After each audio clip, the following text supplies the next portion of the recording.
안녕하세요. 이상큐브입니다. 우크라이나 언론은 우크라이나 육군이 보유한 구소련제 군용 차량의 후속으로 한국산 전술 수송 차량인 KM450을 채택했다고 지난 8월 10일에 보도했습니다. 처음에 이 기사를 봤을 때는 KM450의 생산 라인이 아직도 살아있었는지에 놀랐습니다. 아마도 KM450의 가격이나 신뢰성, 구조적 단순함, 정비의 용이성, 그리고 우크라이나 현지에서 무난하게 생산 가능한 수준의 제작 난이도 등이 요인이 되었을 거라 생각합니다.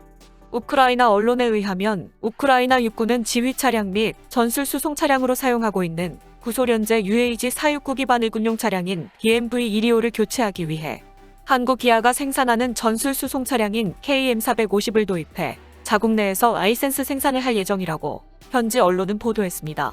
우크라이나 매체인 둠스카야는 지난 8월 10일에 우크라이나 육군이 기아에 KM450을 도입할 것이라고 보도하면서 관련 사진 3장을 게재했으며, 둠스카야는 그러나 공급 물량과 금액, 기아차의 라이센스료 수취 여부 등은 공개하지 않았습니다.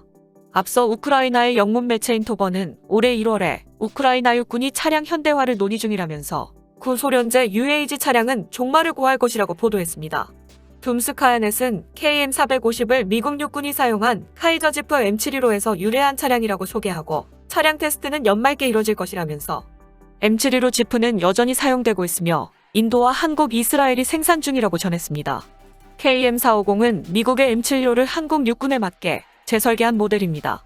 KM450은 미국의 M715보다 등판 능력이 뛰어나며 무기의 견인력을 강화하여 재설계한 모델로 화물 수송과 부상자 수송 외에도 전술 통신 중계와 사격 통제 차량 등 여러 유형의 차량으로 제작되었으며, 현재는 브루나이와 캄보디아 육군, 태국 육군과 칠레 해병대, 그리고 필리핀군과 아프리카의 말리군이 채택하여 운용하고 있습니다. 덧붙여서 KM450의 도입은 갑작스럽게 결정된 것은 아니며 2019년경부터 진행되고 있었던 것으로 보이며, KM450의 라이센스 생산은 텔레카르트 프리보르라는 현지 기업이 담당한다고 합니다. 이런 것을 보면 이런 낡은 트럭을 아프리카 말리까지 가서 판매하고 이번엔 우크라이나까지 가서 트럭을 판매한 한국인들의 영업력이 대단하다고 느껴집니다. 아프리카 말리에서 KM450이 생산되고 있다는 소식은 방위산업 전문 매체인 아미리콘 그니션이 올해 6월에 보도하여 한국에도 알려지게 되었습니다. 보도에 의하면 아프리카의 국제육상방산 전시회인 쉴드 아프리카 2021에서 기아의 KM450 트럭을 전시했다고 전하며 사진을 게재했는데, 사진에 나온 트럭은 한국 육군의 도색을 그대로 하고 있는 모습입니다. 트럭은 한국의 영산이라는 기업의 말리 현지 법인인 워드 영산이 말리 수도 바마코에서 약 30km 떨어진 바난코로에서 조립한 것이다라고 보도했으며, 1999년 설립된 영산은 자동차 개조와 특장, 자동차 부품과 플랜트 수출 등을 하고 있으며, 특히 자동차 부품이나 반제품을 수출 공급해 현지 자동차 조립 공장에서 생산 판매하는 것을 주요 사업으로 하는 기업이라고 밝혔습니다. 영산은 현재 21개국의 36개 법인을 보유하고 있으며, 아프리카에는 말리 바마코를 비롯해 남아공의 요하네스버그와 마푸토 및 다레스살람 등의 법인을 두고 있으며, 코트디부아르 아비장에 영산그룹의 아프리카 본부를 두고 있다라고 알려져 있습니다.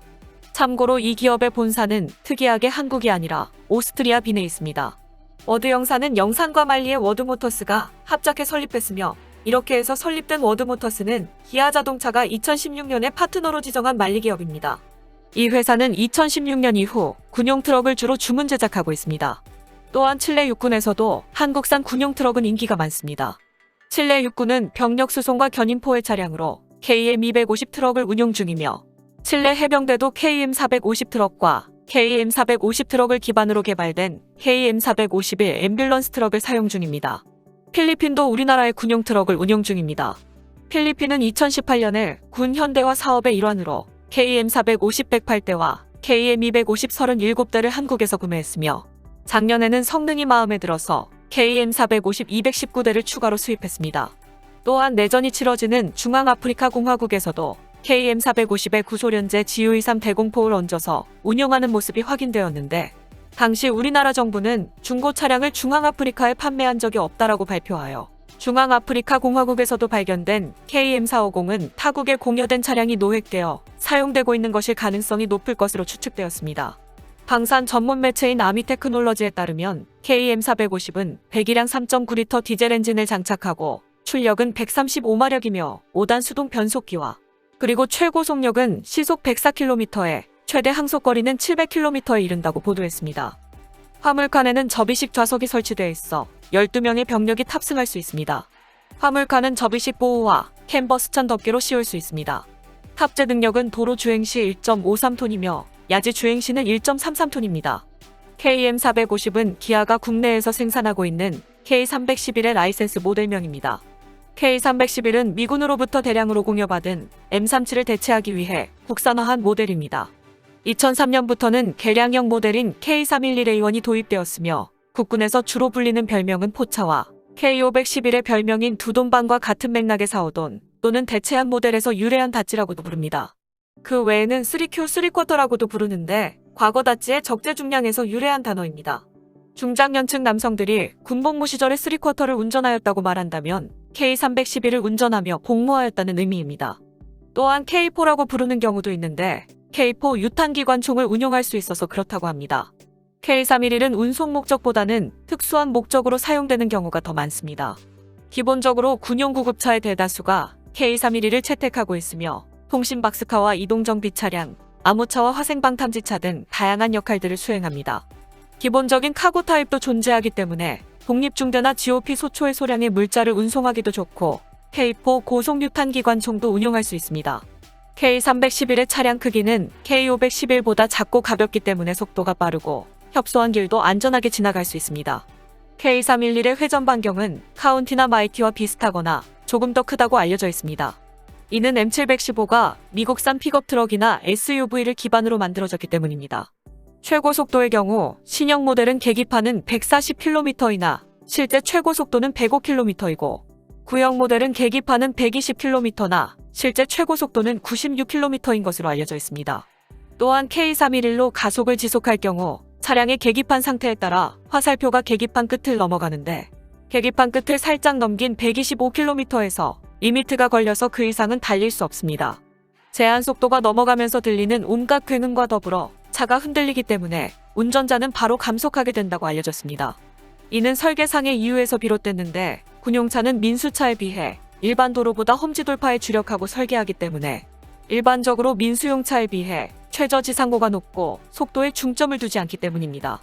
최저 지상고가 높아지면서 무게 중심도 높아지게 되고 바닥의 접지 정도도 민수차에 비해 떨어지게 됩니다.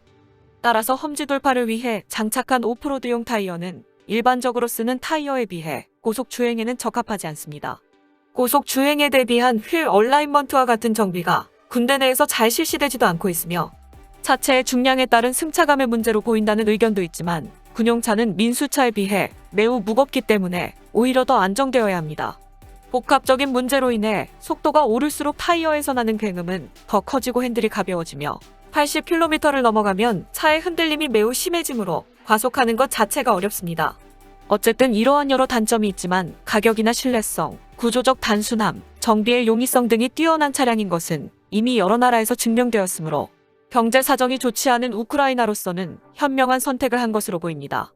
앞서 말했지만 언제 우크라이나의 상황을 파악해서 현지 사정에 맞는 트럭을 제안하고 계약을 체결했는지 정말이지 한국인들의 영업력에 놀라울 따름입니다. 이상 마치겠습니다. 시청해주셔서 고맙습니다. 이상큐브였습니다.